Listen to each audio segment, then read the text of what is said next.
Sa loob ng isang jewelry shop, seryosong nakatitig si Casper sa hanay ng mga engagement ring. Sir, may napili na po ba kayo? May mga bago po kaming design kung gusto niyo pong tingnan.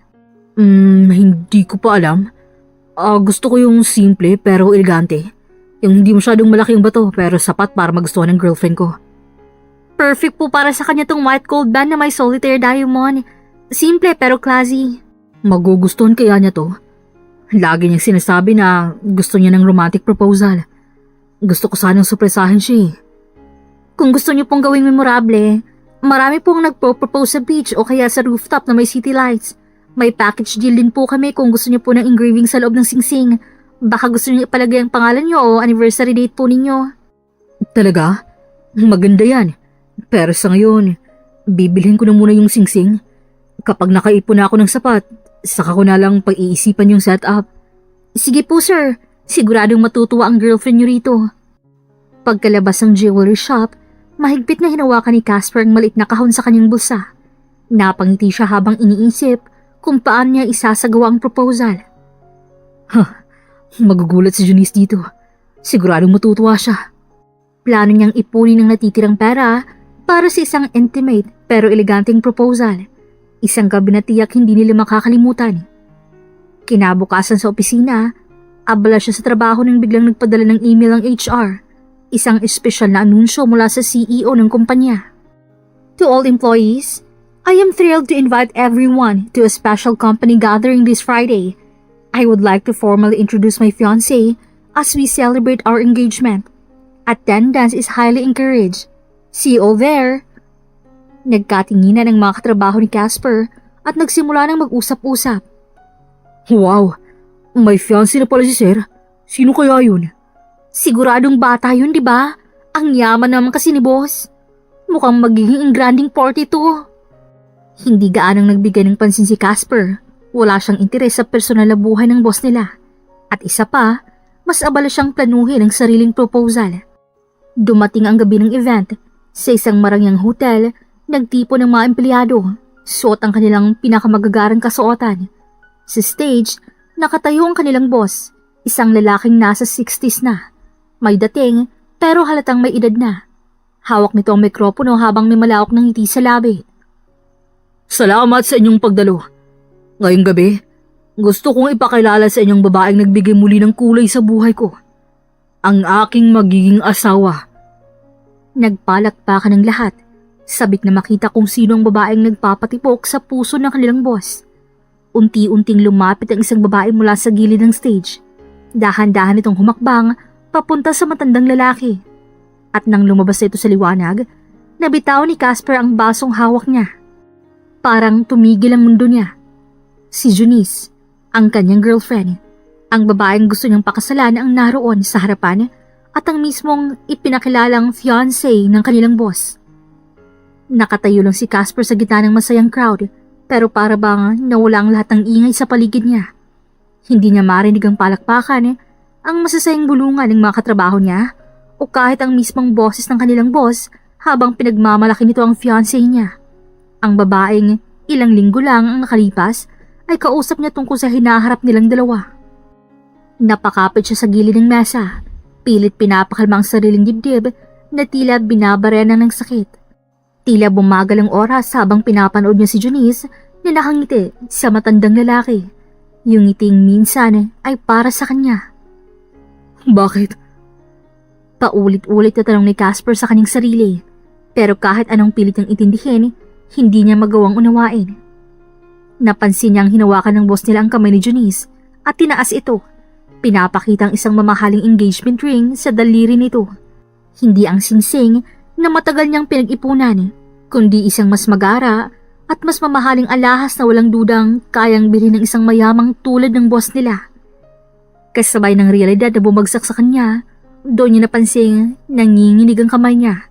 Dahan-dahan siyang umurong palayo. Hindi alintanang mga kasamahan niyang abala sa pagdiriwang. Alam niyang hindi ito ang tamang lugar para harapin si Junice.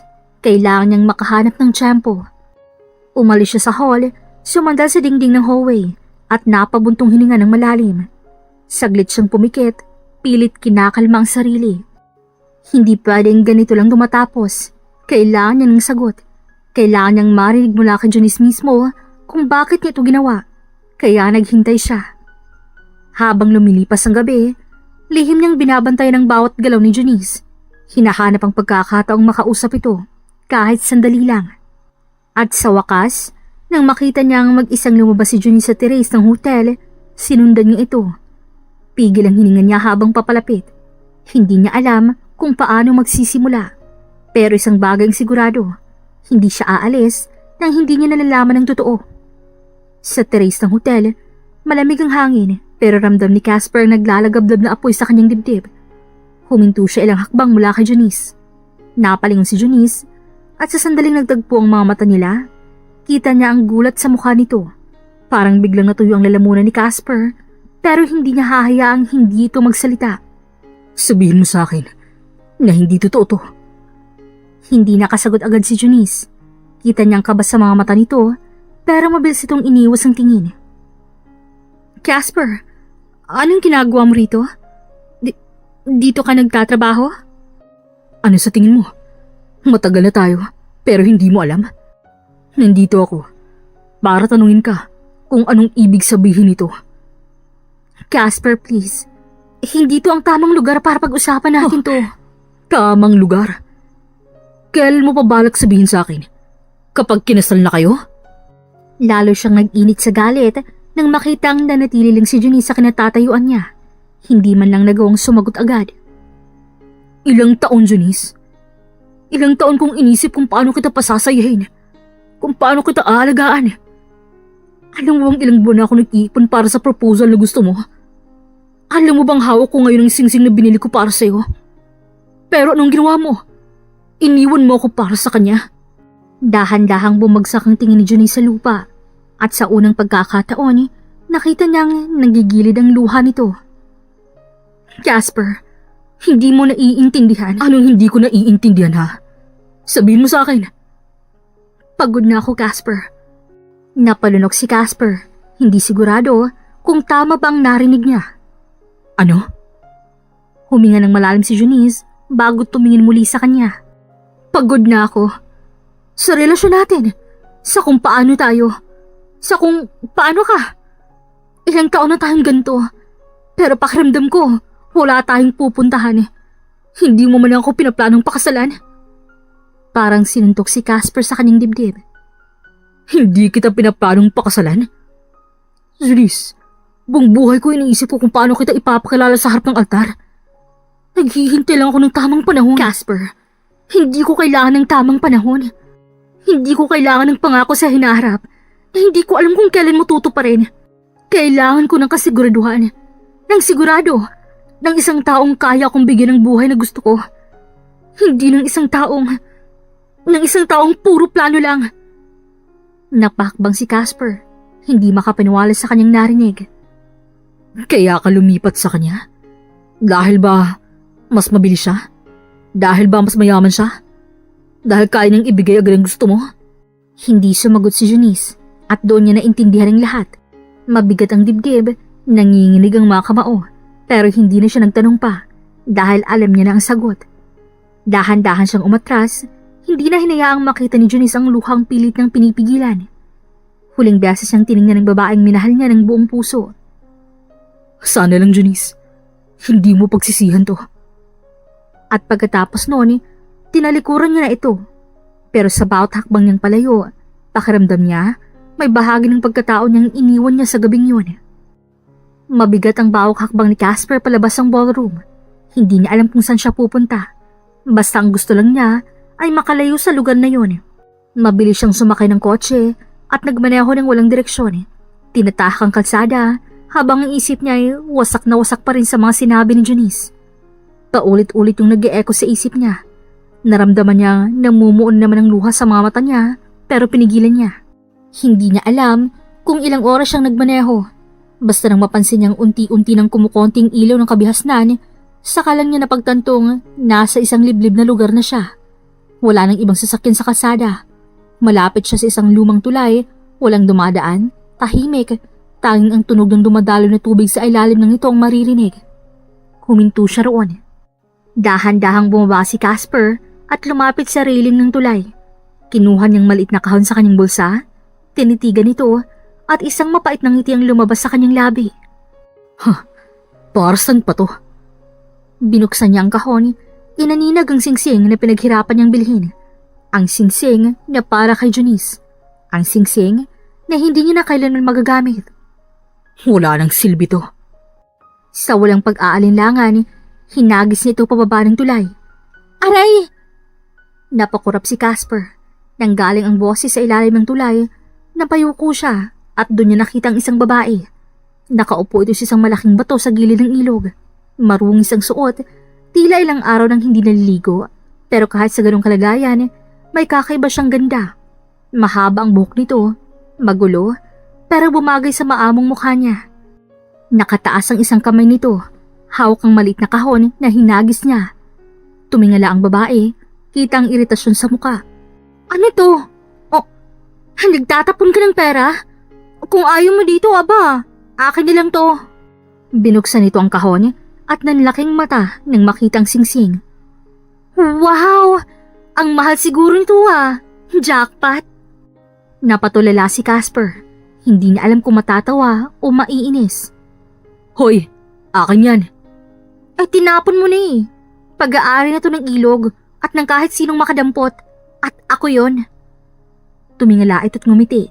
Hawak pa rin ang singsing na tila bagong kayamanan niya. Sa unang pagkakataon ngayong gabi, naputol ang lungkot na bumabalot kay Casper. Sa halip, napatitig siya sa babaeng to. Isang estranghera na hindi niya inaasahang makakasalamuha sa isang gabing dapat ay tuluyan siyang mawawasak. Hoy, ibalik mo yan. Napahawak si Casper sa riling ng tulay. Hindi makapaniwala sa nangyayari. Ilang minuto lang nakalipas, akala niya ay tinapos niya ng lahat sa pamamagitan ng pagtatapon ng singsing. Pero heto siya ngayon, nakikipagtalo sa isang babaeng hindi niya kilala para bawiin ito. Tinaas ng babae ang kamay niya, inikot-ikot sa daliri ang singsing na para bang sinusukat ito. Bakit ko naman ibabalik? Tinapon mo ni. Sabi nga nila, finders keepers. Hindi mo pwedeng basta-basta kunin yan. Sino bang may sabi? Ikaw nagbasura nito, no? Ako lang dumampot. Simple lang naman yon. Napamura si Casper sa kanyang sarili. Pakiramdam niya, kung hindi lang siya halos maubusan ng emosyon ngayong gabi, baka bumaba siya sa ilalim ng tulay para kuhanin ang singsing. Alam mo ba kung magkano yan? Hindi ko alam, pero mukhang mamahalin. Siguro, pwedeng isang linggong pagkain na to kapag naisanla ko. Huminga ng malalim si Casper. Pilit pinapakalma ang sarili. Bakit ba siya nakikipagtalo? Wala namang silbing singsing na yun ngayon. Ano pa bang magagawa niya? Tumingin siya sa babae. Maganda ito kahit marungis. Pero mas kampansin-pansin ang mga mata nitong puno ng kasiyahan. Napabuntong hininga si Casper. Sige na nga, iyo na. Tumaas ang kilay ng babae. Tila nagulat na sumuko siya agad. Talaga? Ang bilis mo namang sumuko. Wala na rin namang silbi yan sa akin. Isuot mo, ebenta mo, gawin mong anting-anting. Wala akong pakialam. Mukhang may matinding hugot ka. Wala ka nang kailangang malaman. Hindi sumagot ang babae. Sa halip, pinagbasta nito ang singsing sa ilalim ng liwanag ng buwan. Sa hindi malamang dahilan, parang biglang gumaan ang pakiramdam ni Casper. Para bang sa kabila ng lahat ng sakit na nararamdaman niya ngayong gabi, may kung anong kakaibang bagay sa presensya ng babaeng to na bahagyang nagpagaan sa kanyang loob. Napatingin ang babae sa kanya na nakangiti pa rin. Salamat sa regalo Napailing si Casper. Wala yan. Sige, alis na ako. Ingat ka, baka may iba ka pang mamahaling itatapon. Sabihan mo lang ako para masalo ko ulit. Napahinto si Casper sa sinabi nito. Saka mabilis na umiling at nagpatuloy sa paglakad pabalik sa kotse niya. Hindi niya alam kung kailan niya ulit makikita ang babaeng yon o kung dapat pa nga ba silang muling magkita. Pero isang bagay ang sigurado. Sa gabing to na akala niya ay puro sakit lang mararamdaman niya, isang estrangherang nagbigay sa kanya ng kakaibang dahilan para ngumiti. Kahit saglit lang. At hindi niya maintindihan kung bakit. Pagkatapos umalis sa ilalim ng tulay, nagmaneho si Casper hanggang sa makarating siya sa isang abandonadong parking lot. Doon siya huminto, pero hindi siya bumaba. Nakahawak lang siya sa manibela, nakatitig sa kawalan at sa kanya naramdaman ang bigat ng lahat. Hindi niya alam kung ilang minuto siyang nanatili roon pero unti-unting bumagsak ang mga luha niya. Ang sakit ay unti-unting bumalot sa kanya. Tinatagos ang bawat himaymay ng kanyang pagkatao. Pinaghirapan niyang maging mabuting boyfriend. Ginawa niyang lahat para kay Janice. Pinangarap niyang magkaroon ng buhay kasama siya. Pero sa isang iglap, nawala ang lahat. Paulit-ulit na bumabalik sa isip ng mga sinabi ni Janice at kasabay ng pagsara ng mga mata niya, tuloy na siyang binalot ng sakit. At sa gabing yun, doon siya nakatulog, mag-isa, sa loob ng kanyang kotse, sa isang lugar kung saan walang nakakakilala sa kanya. Kinabukasan, maagang pumasok si Casper sa opisina pero hindi para magtrabaho. Diretso siyang naglakad papunta sa HR department, hawak ang isang puting sobre, ang kanyang resignation letter. Pagkatapos pirmahan ng ilang papeles, agad siyang tinawag sa opisina ng kanyang boss. Nang pumasok siya, nakita niyang matandang lalaki. Ang boss na minsang hinangaan niya. Ngayon, nato rin ang taong kumuha ng babaeng minahal niya. Pinagmasdan siya nito habang ang nooy nakakunot. Casper, sigurado ka ba rito? Opo, sir. Tinitigan siya nito ng ilang segundo bago nagpakawala ng buntong hininga. You're one of my best employees. Matalino, masipag, mahusay makisama. Hindi ko inakalang aalis ka ng biglaan. Napakuyom si Casper sa sinabi nito. Kung alam lang nito ang tunay na dahilan, tiyak, hindi na ito magtatanong pa, pero hindi niya maaaring sabihin. Anong plano mo pagkatapos nito? May nakuha po akong bagong oportunidad sa ibang kumpanya, sir. Mas malapit po sa bahay namin at mas okay po ang benefits. Ganun ba? Sayang. Pero kung yan ang desisyon mo, wala akong magagawa kundi tanggapin. Good luck, Casper. Tumango siya at mabilis na nagpaalam. Wala siyang intensyong tumagal pa sa lugar na to. Ayaw niya nang makakita ng kahit anong nagpapaalala sa kanya kay Janice. Nang lumabas siya ng opisina, huminga siya ng malalim. Wala na siyang babalikan. At ang tanong, saan siya pupunta? Lumipas ang ilang araw, pero para kay Casper, parang wala nang saysay ang panahon. Gigising siya sa umaga, magbibihis, pupunta sa iba't ibang kumpanya, magpapasa ng resume, tapos uuwi ng walang kasiguraduhan. Tatawagan ka na lang namin. Paulit-ulit na lang niyang naririnig ang mga salitang yun. Wala siyang kasiguraduhan kung kailan o kung may tatawag pa talaga. Sa dami ba naman ng aplikante, sino bang papansin sa kanya? Sa loob ng isang linggo, unti-unting naramdaman ni Casper ang bigat ng kawalan. Wala siyang trabaho, wala siyang direksyon, at higit sa lahat, wala na si Janice. Isang gabi habang nagmamaneho sa lansangan, hindi niya alam kung bakit, pero bigla niyang naisipang bumalik sa tulay. Pagdating niya roon, bumagal ang anda ng sasakyan niya. Para bang may bumubulong sa kanyang huminto. Hindi niya alam kung bakit. Nang ibaba niya ang bintana, may narinig siyang mahinang sigaw. At doon, nakita niyang isang eksenang nagpakulo ng dugo niya. 3 lalaki ang nasa ilalim ng tulay at sa gitna nila, ang babaeng huling nagbalik ng bahagyang sigla sa kanya. Nagpupumiglas ito, sumisigaw, kahit halatang nanginginig sa takot. Bitawan niyo ako! Mga hayop kayo! Pero imbis na matakot, nagtawa nilang ang 3. Ang tapang nito, pare. Ewan ko kung makapanlaban ka pa mamaya. Huwag ka nang magpag-ipot, babe. Napakuyom ng kamao si Casper. Hindi na siya nagdalawang isip, bumaba siya ng sasakyan at buong lakas na sumigaw. Hoy! Mga putang ina nyo! Bitawan niyo siya! Napalingon ng 3, halatang nagulat sa presensya niya. Sino ka naman? Hindi sumagot si Casper. Imbes, mabilis siyang sumugod at sinuntok ang pinakamalapit na lalaki. Napahandusay ito sa lupa, nangingisay sa lakas ng suntok. Bisit kang gago ka, ha? Agad siyang sinugod ang 2 pang natira. Mabilis silang gumanti at kahit na-alerto si Casper, hindi niya naiwasan ng isang solidong suntok sa tagiliran. Nanikip ang dibdib niya sa sakit pero hindi siya umatras.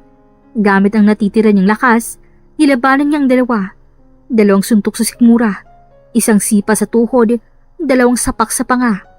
Hanggang sa pareho nang bumagsak ang malalaking nasusuka sa sakit. Duguan si Casper, pero hindi niya ininda. Mas lumala ang galit niya, sinakikita niyang takot sa mukha ng babae. Sinubukan bang tumayo ng isa sa mga lalaki, pero bago pa ito makaporma, dumampot si Casper ng isang bato at tinapat sa mukha nito. Sige, tumayo pa kayo. Papatayin ko kayo. Hindi na gumalaw ang tatlo at halos gumapang na papalayo. Nagmamadaling tumakbo hanggang sa nawala sila sa kadiliman ng gabi.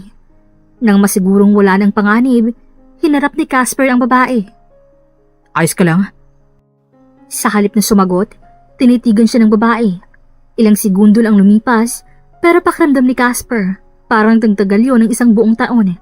At sa hindi niya inaasahan, ngumiti ito. Ang lakas mo palang manuntok. Napatigil si Casper, hindi niya alam kung anong mararamdaman, kung matatawa ba siya o mas mababaliw siya sa kakaibang babaeng to. Nasa bingit na nga ng peligro, pero nagawa pa nitong ngumiti. Napailing siya't bahagyang natawa sa sitwasyon. Ligtas ka na. Sa susunod, huwag kang tatambay dito dahil walang tao. Alis na ako. Ngunit agad siyang hinarang ng babae. Isama mo na ako. Baka balikan ako ng mga yun eh. Baka magawa na nila ang binabalak nila sa akin. Kaya nga umalis ka na dyan sa ilalim ng tulay para di ka nila balikan. Hindi ko alam kung saan ako pupunta. Wala akong matutuluyan. Wala akong pakialam. Problema mo na yan. Yun lang ang nasabi ni Casper habang sinusuri ang sarili niyang katawan. May dugo sa labi niya. Mahapdi ang gilid ng tiyan at ramdam niya ang sakit sa kamao niya. Hindi siya sanay sa gantong gulo pero hindi niya iyon ininda. Please, wala akong matutuluyan. Napabuntong hininga si Casper. Problema niya ba yun? Hindi siya tagapagligtas. Oo, tinulungan niyang babaeng to dahil hindi niya kayang tiisin ang nakita niyang kasamaan. Pero hanggang dun lang yun. Wala siyang balak maging bayani. Sige na, kahit isang gabi lang. Wala talaga akong matutulugan eh. Hindi kita kilala. Ngayon, kilala mo na ako. Ako si Andrea.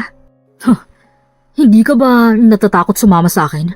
Mali mo, mas masama pa pala ako sa tatlong yun. Kung masama ka, sana hinayaan mo lang ako kanina. Napatingin si Casper sa babae. May punto siya. Pero hindi yun ibig sabihin na gusto niyang isama ito. Pero bakit parang hindi siya makatanggi? Napailing na lang siya at napabuntong hininga. Ang kulit mo. Binuksan niyang pinto ng sasakyan at pumasok. Ilang segundo siyang natahimik, nakatitig lang sa harapan. Maya-maya, bumukas ang kabilang pinto at sumakay si Andrea. Ngayon, may estrangherang babae na sa loob ng kanyang sasakyan at hindi niya alam kung paano siya napapayag. Pagdating nila sa kondo ni Casper, agad siyang dumiretso sa kusina at kumuha ng pagkain. Isang cup noodles at isang tira-tirang pagkain mula sa ref ang inilapag niya sa harap ni Andrea. Ayan, kumain ka. Huwag kang magreklamo ah. Hindi pa man siya nakakaupo nang biglang lapain ng babae ang pagkain. Halos malaglag ang panga niya nang makita kung paano ito kumain, para bang ilang araw nang hindi nakakakain. Oh, dahan-dahan. Wala namang aagaw niyan. Pero hindi siya pinansin ni Andrea. Sa halip, patuloy lang itong lumalamon, hindi man lang tumitingin sa kanya. Napailing si Casper. Nang matapos si Andrea, saka lang ito napahinga ng malalim. Para bang isang malaking accomplishment ang mapuno ang tiyan niya. Napansin ni Casper ang kakaibang kinang sa mga mata nito. Tila ba sa unang pagkakataon, pakiramdam nito iligtas siya. At sa hindi maipaliwanag na dahilan, may kung anong kumurot sa kanyang dibdib. Tumayo siya, kinuha ang isang baso ng tubig at inabot yun kay Andrea. Tahimik niya itong kinuha at nilago agad. Habang umiinom si Andrea, may nahagib ang mga mata ni Casper sa daliri nito. At yun, ang singsing na tinapon niya sa tulay. Napatigil siya at napatingin kay Andrea na ngayon ay tahimik na nakatingin din sa kanya. Bakit mo suot-suot yan? Bakit hindi mo ibenta? Malaking halaga niyan. Eto ba? Sayang eh. Tsaka mukhang mahalaga to sa'yo. Hindi mo naman itatapon yan ng basta-basta kung hindi, di ba? Natigilan si Casper. Hindi siya makasagot. Bakit mo nga pala ito tinapon? Wala ka nang pakialam doon. Kumain ka na lang. Bakit parang defensive ka? Hindi niya ito sinagot. Sa halip, tumayo siya at kumuha ng malamig na tubig sa ref, saka uminom ng diretso mula sa bote. Gusto niyang putulin ang usapan, pero ramdam niya ang titig ng babae sa kanya. Proposal ba yan? Napatigil siya sa pag-inom. Ex mo? Napapikit si Casper. Masyado itong maraming tanong. Binalik niya ang bote sa ref at humarap kay Andrea. Nakapabulsa at nakakunot ang noo. Andrea, tapos ka nang kumain, di ba? Oo? Sige, matulog ka na. Sabay turo niya sa maliit na sofa sa sala. Kumunot ang noo ni Andrea. Doon ako matutulog? Ikaw? Aba, bahay ko to. Siyempre sa kama ako. Nagsalubong ang kilay ng babae, halatang hindi natutuwa.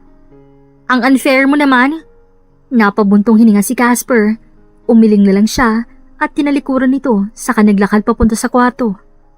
Buhay ko. Desisyon ko. Pero bago siya makapasok sa kwarto, dinig niya pang mahinang bulong ni Andrea. Buhay mo nga, pero hindi mo naman kayang ipaglaban. Pinili niyang hindi nilang sagutin yon at saka siya tuluyang pumasok sa kwarto. Iniwan ng isang estrangherang babaeng mukhang mas kilala na siya kaysa sa pagkakakilala niya sa kanyang sarili. Kinabukasan, nagulat si Casper nang makitang sobrang daming pagkain sa mesa at hindi yun lutong bahay kundi order lahat. Saan galing ang mayan?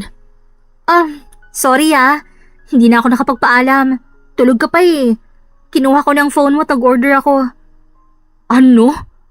Kita mong nagtitipid ako eh. Dahil wala pa ako nakikitang trabaho. Tapos ang order mo pang isang barangay? Papapasukin kita sa kumpanya namin. Basta, pakainin mo muna ako at aalis tayo pagkatapos nito.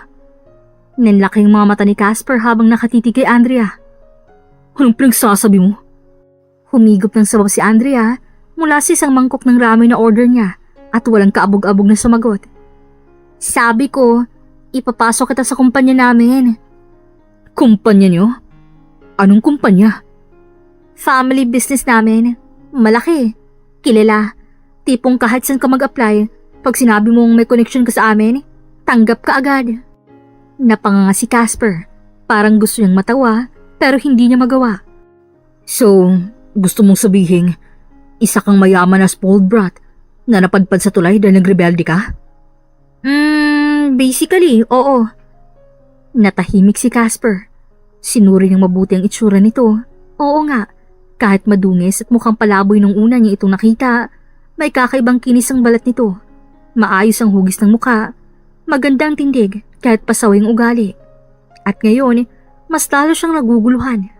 Kung totoo yan, bakit hindi ka na lang umuwi agad?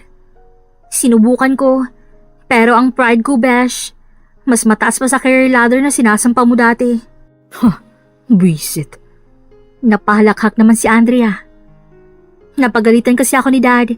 Naka-freeze lahat ng cards ko, kaya umalis ako nang walang kapera-pera. Hindi ko alam kung saan lugar to eh. Pero ngayon, natuto na ako. Kaya aalis na tayo pagkatapos natin kumain. Uy, teka lang. Huwag mo na akong idamay sa biglaang desisyon mo. Ayaw mo? Natural. Hindi ko nga alam kung nagsasabi ka ng totoo eh. Tumigil si Andre sa pagkain at seryosong tumingin kay Casper. Kung nagsisinungaling ako, di wow. Pero kung totoong sinasabi ko, hindi agad nakasagot si Casper. Minsan, wala namang mawawala sa pagsubok. Maliban na lang kung isa na naman itong malaking sakit ng ulo na papasok sa buhay niya. Matapos silang mag-agahan at mag-ayos, napilitan lang sumunod si Casper kay Andrea. Kahit paduda pa rin siya, wala naman siyang konkretong plano sa kung saan pahahanap ng trabaho. Pagdating nila sa harap ng isang matayog at modernong gusali, napakunot noo siya. Dito tayo?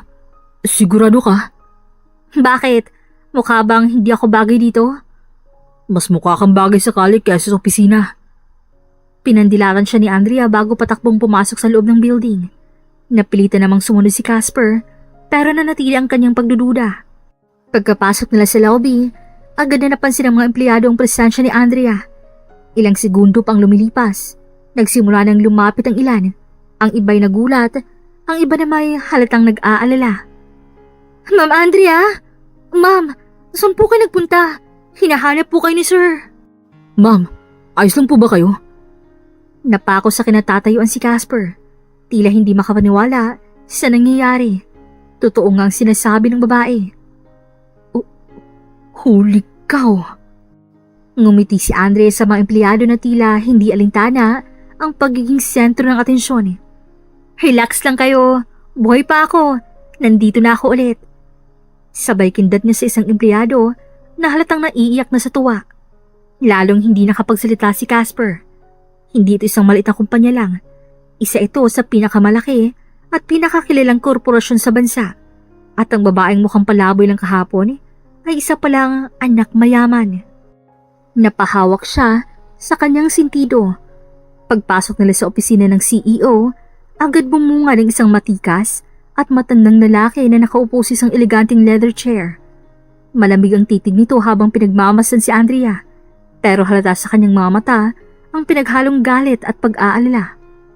Andrea, Dad, ano na naman bang pumasok sa isip mo ha? Alam mo ba kung gaano kami nag-alala sa'yo? Alam mo ba kung ilang taong hinanap ka? Kung ilang negosyong naiwan kong nakatiwangwang dahil sa katigasan ng ulo mo? halos mapaurong si Casper sa lakas ng boses ng matanda kahit siya napapasinghap sa bigat ng presensya nito. Pero si Andrea, nakatayo lang, nakangiti pa nga. Dad, nagsisisi na ako. Alam ko na mali ako. Hindi ko na po uulitin. Napabuntong hininga ang CEO, halatang hindi kumbinsido. Pero bago pa itong muling magsalita, bigla itong napatingin kay Casper. At sino naman to? Doon na parang kinabahan si Casper. Magsasalita na sana siya para magpakilala, pero naunahan siya ni Andrea. Ngumiti ito ng malapad, saka itinaas ang kamay para ipakita ang singsing, ang eksaktong singsing na tinapon ni Casper sa tulay. Fiancé ko, Dad. Saglit na natahimik ang buong opisina. Si Casper ay muntik nang mabilaukan sa sariling laway. Ano? Halos mapatayo sa kanyang upuan ng CEO habang nanlalaki ang mga mata nito. Ano? Nagtamang tingin ni Casper at ang ama ni Andrea. Pareho silang hindi makapaniwala. Fiancé ko siya, Dad. Kami na. Matagal na. Napalunok si Casper. Parang gusto niyang takbuhan ng sitwasyon pero huli na. Teka lang. Pero bago pa siya makatapos sa pagsasalita, bigla siyang ginawakan ni Andrea sa muka at hinalikan sa labi. Nag-freeze si Casper. Parang hindi gumagana ang utak niya ng mga sandaling yun. Naramdaman naman niya ang mga kuko ni Andrea sa kanyang balikat, tila sinasabing sumakay ka na lang. Napatingin naman ang CEO sa kanila na mas lalong nagulantang. Napataas ito ng kamay at mariing itinuro si Casper. Anong ibig sabihin nito, Andrea? Bumitaw agad si Andrea sa halik, pero hindi siya mukhang nagulat. Sa halip, para pa siyang isang bidang babae sa pelikula na biglang nagdrama. Dad, may nangyari na po sa amin. Napasinghap si Casper. Ha? Wala. Tinapakan ni Andrea ang paa niya sa ilalim ng mesa. Napaigtad siya sa sobrang sakit. Kailangan namin magpakasal sa lalong madaling panahon. Natumba halos ang upuan ng CEO sa kanyang galit. Samantalang napahawak naman si Casper sa kanyang ulo. Tila hindi makapaniwala sa kung paano biglang nagkagulo ang buhay niya sa loob lamang ng isang araw. At bago pa man makapag-react si Casper sa sinabi ni Andrea, biglang tumayo ang CEO at isang malakas na suntok ang dumapo sa panga niya. Napalugmok si Casper sa sahig. Hawak ang panga habang nanlalabo ang paningin. Nagulat naman si Andrea sa nakita at agad na lumapit kay Casper. Dad! Bakit mo siya sinuntok? Ikaw ang nagdadala ng kahihiyan sa pamilya natin, Andrea. Anong ibig mong sabihin na may nangyari na sa inyo? At ikaw, hindi ka pwedeng tumakas sa responsibilidad mo. Kailangan mong panagutan ang ginawa mo sa anak ko. Parang biglang huminto ang mundo ni Casper. Para bang binuhusan siya ng malamig na tubig sa narinig. Teka, anong panagutan? Wala namang nangyari sa amin. Ngunit nagpatuloy lang sa drama si Andrea. Dad, please, mahal namin ang isa't isa.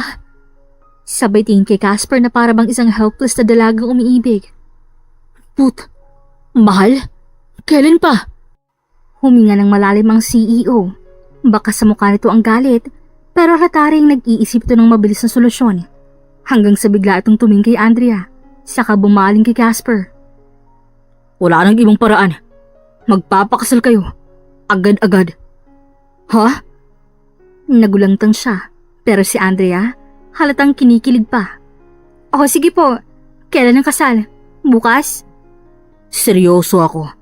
Magpapakasal kayo sa lalong madaling panahon. Napasandal si Casper, hindi makapaniwala sa pinasok niyang gulo. Nagsimula lang ang lahat dahil sa isang singsing na tinapon niya. At ngayon, ikakasal na siya sa isang babaeng kakikilala niya lang. Pagkasabi ng CEO na magpapakasal sila, hindi na binigyan pa ni Andre ng pagkakataon si Casper na makatanggi. Hinila siya ni Andre palabas ng opisina, habang siya naman ay nakatulala pa rin, hindi alam kung anong gagawin. Hoy, bitawan mo nga ako. Pero hindi siya pinakinggan ni Andrea. Sumakay sila sa elevator at nang magsara ang pinto, doon na siya nakahanap ng pagkakataong makawala. Nahihibang ka na ba?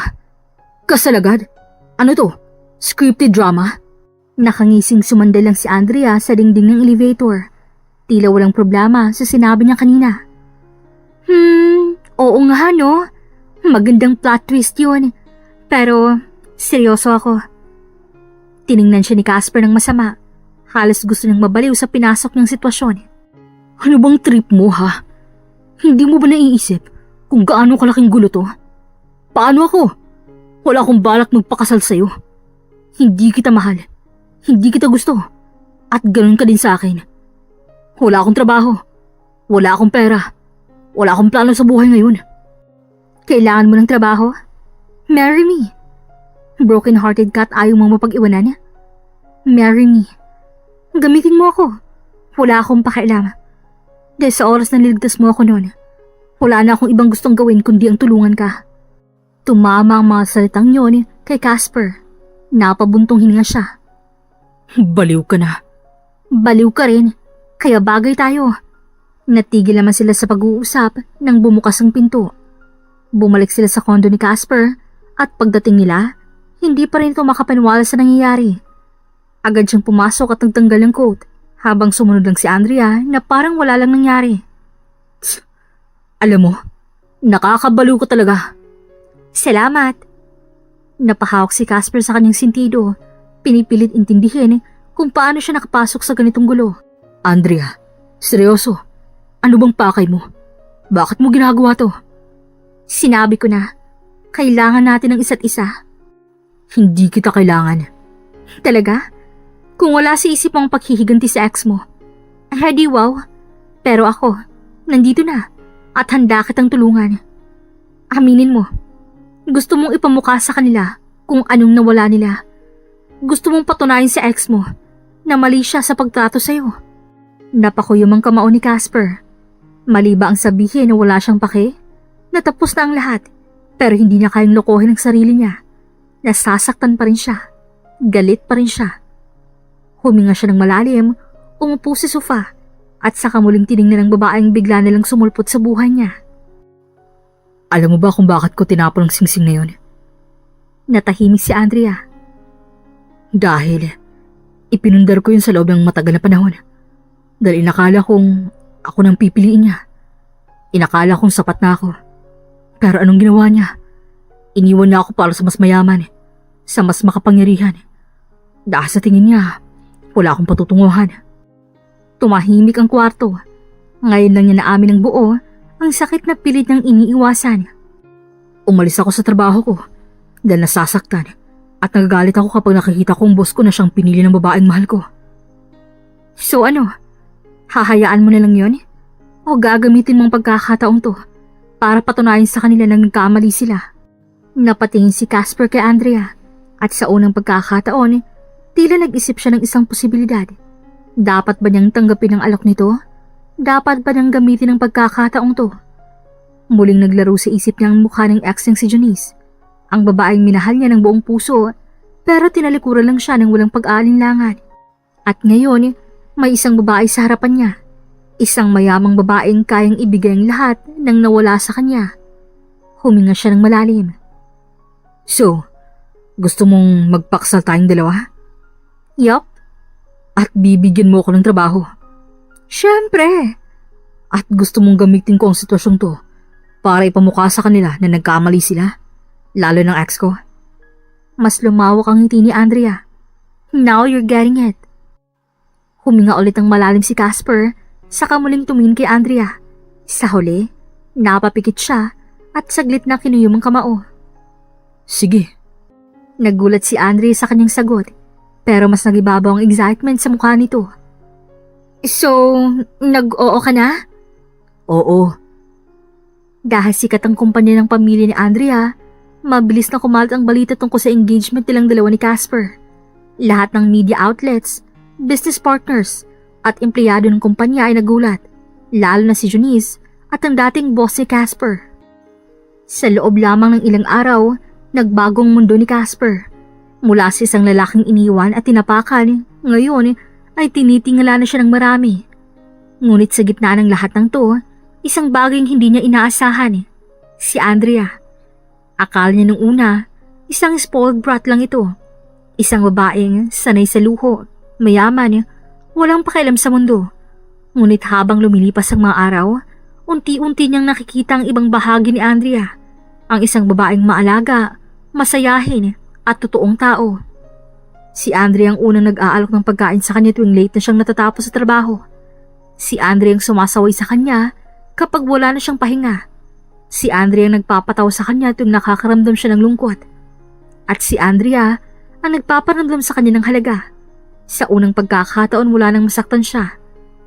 Hindi niya alam kung kailan nagsimula. Hindi niya alam kung paano nangyari. Pero isang araw, nagising na lang siyang hindi nilang basta kasunduan ng dahilan kung bakit siya nandito. Dahil unti-unti, nahuhulog na siya kay Andrea. Dumating ang araw ng engagement party nila. Ang buong ballroom ay puno ng mga kilalang personalidad, business tycoons, investors, media, at syempre, ang buong pamilya ni Andrea. Lahat ng matay nasa kanila, ngunit nang bumukas ang grand doors at lumabas si Andrea, napanganga si Casper. Suot nitong isang eleganteng pulang gown, hapit sa katawan at bumabagsak ng perpekto sa sahig. Ang buhok niyang laging magulo noon ay inayos isang classic updo. At ang make-up niya ay simple pero napakaganda. Parang isang reynang bumaba mula sa trono niya. Hindi niya napigilan ang sariling pagmasdan nito mula ulo hanggang paa. Parang bumagal ang oras nang lumapit ito sa kanya. Hawak ang palda ng gown habang ngumiti ito ng pilya. Ano Casper? Nalulunod ka na ba sa kagandahan ko? Napalunok siya pero agad ding umiwas ng tingin. Anong pinagsasabi mo dyan? Tumawa lang si Andrea at lumapit pa. Marahang inabot ang braso niya. Pwede mo namang aminin, you know? Napatikim si Casper pero hindi na siya sumagot. Sa totoo lang, wala siyang matinong maisasagot. Dahil oo, ngayon, wala na siyang duda. Si Andrea ang pinakamagandang babae sa gabing to. At siya ang lalaking maswerteng pakakasalan nito. Habang nasa gitna ng ballroom sina Casper at Andrea, dumating ng pinakahihintay na sandali. Tumayo sa entablado ang daddy ni Andrea, ang CEO ng pinakamalaking kumpanya sa bansa. Malakas at puno ng otoridad ang kanyang boses nang magsimula siyang magsalita sa harap ng lahat ng bisita. Una sa lahat, maraming salamat sa inyong pagdalo ngayong gabi. Napaka-espesyal ang okasyon to dahil hindi lang ito isang simpleng selebrasyon, kundi isang anunsyo ng bagong kabanata sa aming pamilya. Ang aking unika iha, si Andrea, ay hindi lang isang matapang at matalinong babae. Siya rin ang prinsesa ng buhay ko. At alam kong wala ng ibang lalaking kayang protektahan at alagaan siya, kundi ang kanyang magiging asawa. Kaya ngayon, ipapakilala ko sa inyong lahat ang lalaking mapapangsawa ng anak ko, ang magiging bagong bahagi ng aming pamilya. Mga ginang at ginoo, please welcome my future son-in-law, Casper. Agad na pumalakpak ang mga tao sa buong kwarto. May mga nagulat, may mga nagbulungan, at syempre, may mga naiinggit. Isa na roon si Junice, na nasa isang sulok lang kasama ang fiancé niyang boss ni Casper noon. Habang pumapalakpak ang lahat, dahan-dahang inilapit ni Andrea ang labi niya kay Casper at bumulong. Ngayon, tanggap mo na ba talaga? Napangiti siya rito, saka tumingin sa mga taong nakapalibot sa kanila. Sa mga mukha ng mga taong hindi siya minamaliit, mga tao ngayon ay inaasahang magiging bahagi siya ng isa sa pinakamalaking pamilya sa bansa. Huminga siya ng malalim at saka muling banalikan ng babaeng nasa tabi niya. Ang babaeng nagpabago sa buhay niya. Oo. At nang magdikit ang kanilang mga daliri habang hawak siya ni Andrea, doon niya napagtantong isang bagay. Hindi lang ito isang kasunduan. Dahil sa isang iglap, si Andrea na ang buhay niya. Ang mundo niya. Matapos ang matagumpay na engagement party, agad na naging abala ang buong pamilya ni Andrea sa paghahanda ng kasal. Hindi itong magiging bastang-bastang kasal at itong magiging wedding of the year, ang pinakamalaking kasalan sa mundo ng negosyo.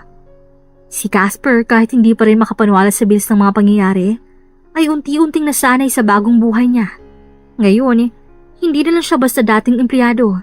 Siya nang maging asawa ng unika iha ng isang business tycoon. At sa kabila ng lahat ng ingranding preparasyon, isang bagay lang hindi niya maitanggi. Masaya siya. Dumating ang araw ng kasal at ang buong venue ay nagmistulang isang paraiso. Ginanap ito sa isang napakalaking garden venue. May naglalakihang bulaklak sa bawat sulok at may mga chandelier na nakasabit sa mga puting tolda. Habang nakatayo si Casper sa harap, nakasuot ang isang eleganteng itim na suit. Hindi niya maiwasang kabahan, pero hindi dahil sa takot, kundi dahil sa excitement.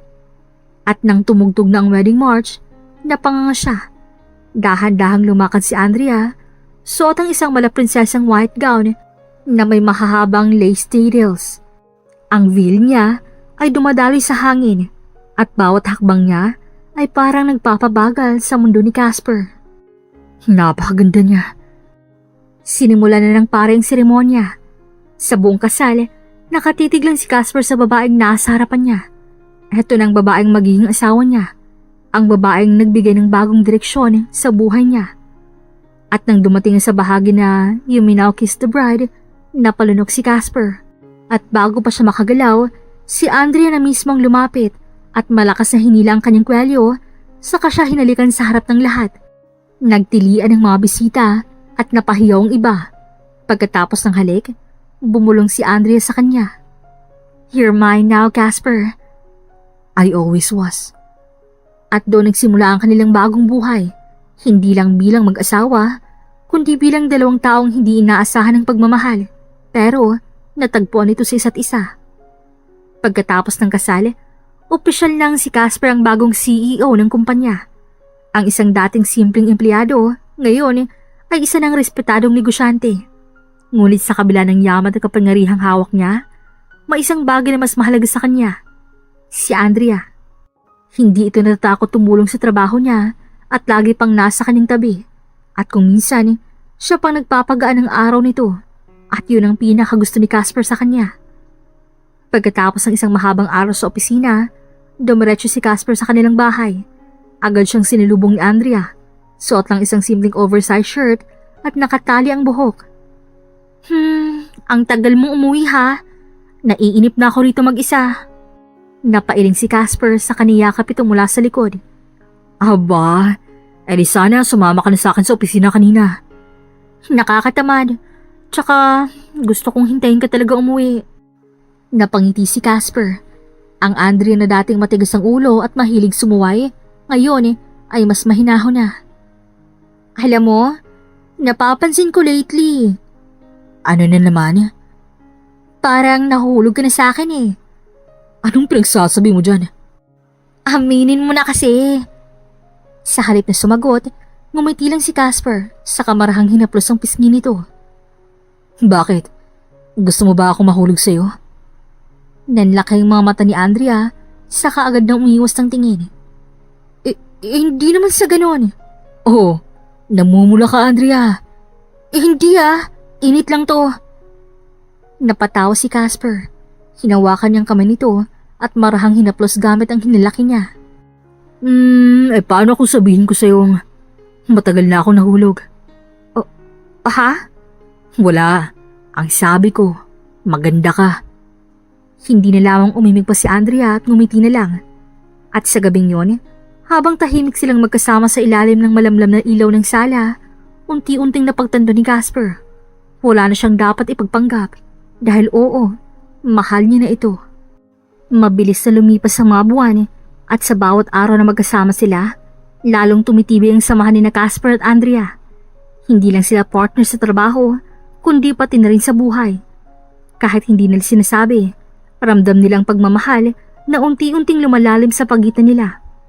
Ngunit kahit anong lapit nila sa isa't isa, may isang bagay silang hindi magawa, ang aminin ang tunay nilang nararamdaman. Kinabukasan, nagising si Andrea na napansin agad na may kumot na nakabalot sa kanya. Alam niyang si Casper ang naglagay nito.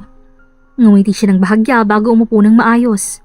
Pagkatapos, ay tumingin si lalaking payapang natutulog sa kanyang tabi. Ang gwapo mo pala kapag natutulog, Casper. Nginitian niya ito ng pilya at marahang tinapik sa braso. Hoy, gising na! Baka mahalin na kita. Dumilat si Casper at bahagyang kumurot ang noo. Anong sinabi mo? Wala, bumangon ka na. Gutom na ako. Napatigil si Casper. Hindi niya sigurado kung namamalikmata lang siya o may kakaibang ningning sa mga mata ni Andrea habang sinasabi yun. Pero tulad niya, hindi na rin ito nagsalita pa. Sa opisina, habang abala si Casper sa pagbabasa ng reports, nang biglang sumulpot si Andrea sa kanyang tabi, may dalang 2 cup ng kape. Dapat may bayad na to kasi palagi na kitang dinadalhan ng kape. Baka ako pang singilin mo sa sweldo mo Baka. Depende sa mood ko. Ngumiti si Casper. Lately, parang nagiging mas malambing si Andrea. Dati, makulit lang ito, pero ngayon, may halong pag-aalaga sa bawat kilos nito.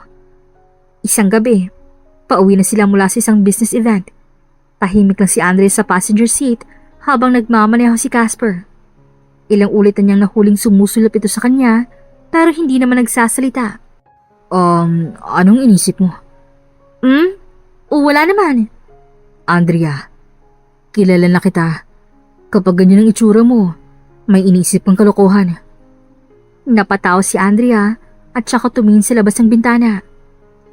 Sabihin mo nga, paano mo nalalaman na mahal mo ng isang tao? Muntik nang mapadiin ang tapak ni Casper sa preno. Biglang bumilis ang tibok ng puso niya. Bakit mo natanong? Wala lang. Na-curious lang ako. Hindi agad nakasagot si Casper. Gusto niyang sabihin, alam niya na mahal niya ng isang tao kapag iniisip niya ito bago matulog at pagising niya, ito pa rin ang nasa isip niya. O kaya, kapag iniingatan niya ito ng hindi namamalayan, kapag kahit hindi nito sabihin, ramdam niya ang lungkot o saya nito. Kapag handa siyang gawin ng lahat para maprotektahan ito. At ang pinakamalinaw sa lahat, kapag ang taong yon ay si Andrea, pero hindi niya masabi. Simple lang. Kapag alam mong hindi mo na kayang mawala siya. Noted. Nagtamang mga mata nila. May kung anong tensyon sa pagitan nila, isang damdaming matagal lang naroon pero hindi pa rin binibigkas. Pagdating nila sa bahay, halos hindi makapanawal si Casper sa nakikita niya. Si Junice, ang babaeng minsang minahal niya at nagkanulo sa kanya na nasa labas ng gate ng bahay nilang dalawa ni Andrea. Nakatingin ito sa kanya na ngayon na may bakas ng takot at sakit sa muka. May pasa ito sa pisngi at halata ang pagod sa mga mata nito. Bago pa man siya makapagsalita, si Andrea na mismong lumapit kay Junice. Kilala kasi nito iyon dahil kilalang tao din ang fiancé nito. Pero hindi nito alam na si Junice ang ex ni Casper at ang fiancé nito ang dating boss ni Casper. Pumasok ka! Ano nangyari sa'yo? Lalong nayanig si Casper. Nag-aalangan siyang kumilos. Gusto niyang tumalikod at iwan na lang ito sa labas. Pero nang mapansin niya ang paraan ng pagtitig ni Junice sa kanya, biglang bumigad ang kanyang pakiramdam. Sa loob, binigyan ni Andre ng mainit na inumin si Junice habang tahimik lang si Casper. Nakatayo sa isang tabi at nakamasid. Ano nangyari sa'yo? Bakit may mga pasa ka? Hindi agad sumagot si Junice. Huminga ito ng malalim at saka tumingin kay Casper. Casper, kailangan ko ng tulong mo. Halos mabingi siya sa tibok ng kanyang puso. Ilang buwan niya nang hindi iniisip ang babaeng to. Pilit niyang kinalimutan ang sakit at hinanap ang sarili sa piling ni Andrea. Pero heto ito ngayon, muling bumabalik, dalang isang bagay na maaaring guluhin ang tahimik na buhay na unti-unti niya nang natatanggap. Magkakilala kayo? Natigilan si Casper. Eto na siguro ang tamang sandali para sabihin niya ang totoo. Oo. Siya ang ex ko. Nanlaki ang mga mata ni Andrea. Napatingin ito kay Janice, saka muling binalik ang tingin kay Casper. Ex mo? Ramdam ni Andrea ang bahagyang pagsikip ng kanyang dibdib habang pinagmamasdan si Janice na ngayon ay nasa harap nila. Mukhang kaawa-awa at desperada. Hindi man niya aminin ng malakas, pero may kirot sa kanyang damdamin habang pinagmamasdan ng dalawang taong minsan ay may malalim na nakaraan. Pero hindi niya hinayaang manaig ang kanyang selos. Pinanatili niyang matapang ang mukha at piniling tumindig ng tuwid. Casper, please, tulungan mo ako. Kailangan kong makaalis sa lugar na to. Hindi mo alam ang pinagdaanan ko sa kamay ng fiancé ko. Bigla niyang hinawakan ng kamay ni Casper. Ngunit, napaatas lang si Casper at binawi ang kanyang kamay. Kaya nagulat siya. Sinasaktan niya ako. Kinulong niya ako sa basement ng bahay namin. Tumakas lang ako dahil sa awa ng isang kasambahan na tinulungan ako makalabas. Pero baka mahuli niya ako nandito. Kailangan kong umalis bago niya ako mahanap. Bakit ka dumiretso dito, Janice? Dapat sa pulis ka pumunta. Hindi dito. Namulang mukha ni Janice. Tila hindi makapaniwala sa malamig na tugon ni Casper. Casper, ikaw lang kilala kong matatakbuhan. Alam kong galit ka pa rin sa akin pero... Huwag mo nang banggitin yan. Hindi natutungkol sa ating dalawa. At kung may dapat kang takbuhan, hindi ako yun, kundi ang mga pulis. Hindi mo dapat ako dinadamay sa problema mo. Lalo na't hindi mo dapat idinalawat ang buhay naming dalawa ni Andrea. Napayuko si Janice, nanggigilid ang luha sa kanyang mga mata. Tama si Casper. Ang pulis ang dapat mong lapitan.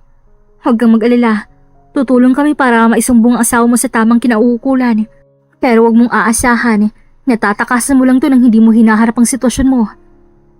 Napalunok si Casper. Hindi niya aakalaing kahit halatang nagsiselos si Andrea, ay kaya pa nitong maging matapang at manatili sa tamang desisyon. Tumango si Janice. Tila wala nang ibang pagpipilian.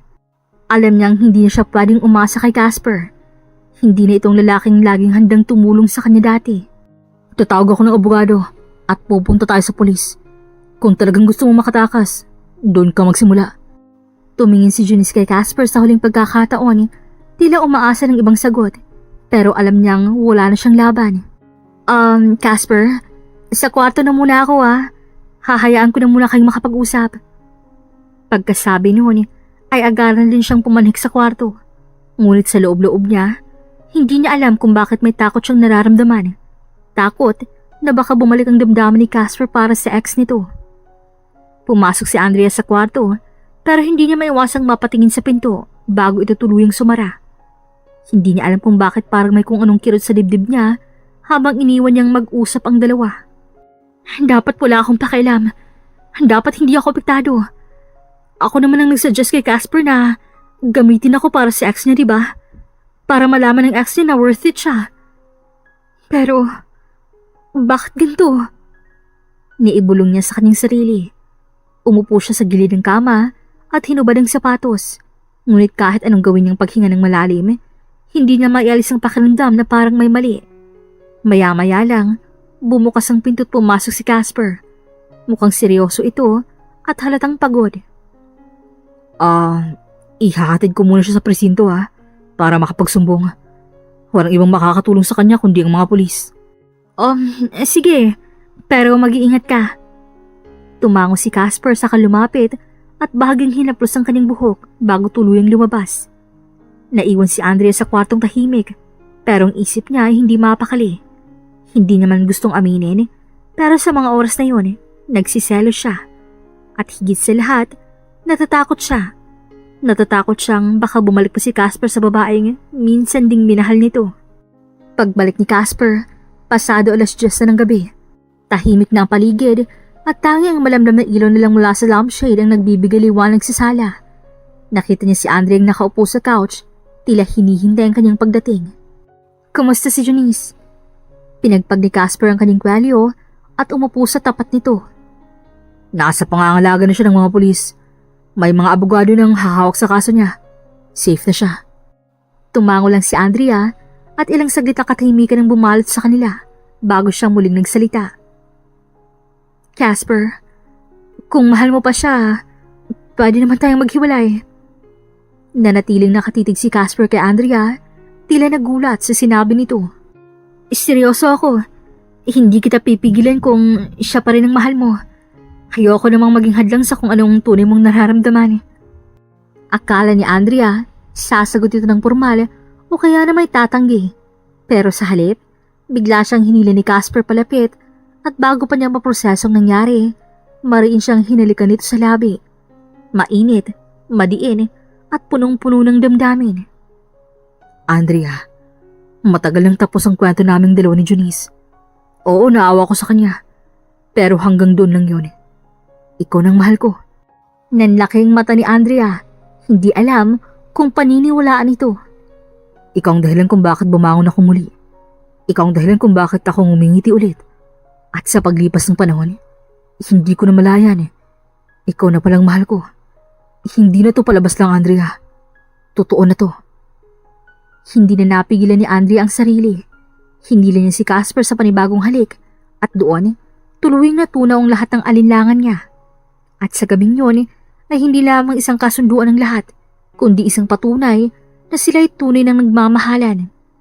Muling naglapat ang kanilang mga labi, mas malalim at mas marubdob kaya sa kanina. Naramdaman ni Andre ang malakas na bisig ni Casper na bumalot sa kanyang katawan, hinahatak siya palapit sa matipunong dibdib nito. Dahan-dahan siyang iniangat ni Casper at bago niya pa namalayan, naramdaman na lamang niyang malambot ng kama sa kanyang likuran. Kasabay nito, dumaan sa kanyang matinding damdamin. Hindi na ito isang kasunduan, kundi isang bagay na buong puso niyang tinanggap. Wala nang iba, Andrea. Ikaw lang. Simula nung gabing yun, nagbago ang lahat sa pagitan ni Casper at Andrea. Hindi na lang sila basta mag-asawang may kasunduan, sila na mismo ang humawak ng kanilang tadhana. At isang umaga, habang nakaupo si Andrea sa harap ng salamin, pinagmamasdan ng sarili. May nararamdaman siyang kakaiba nitong mga nakarang araw. Madalas siyang mahilo, parang laging pagod, at napansin niyang hindi siya dinatnan ngayong buwan. Napaisip siya.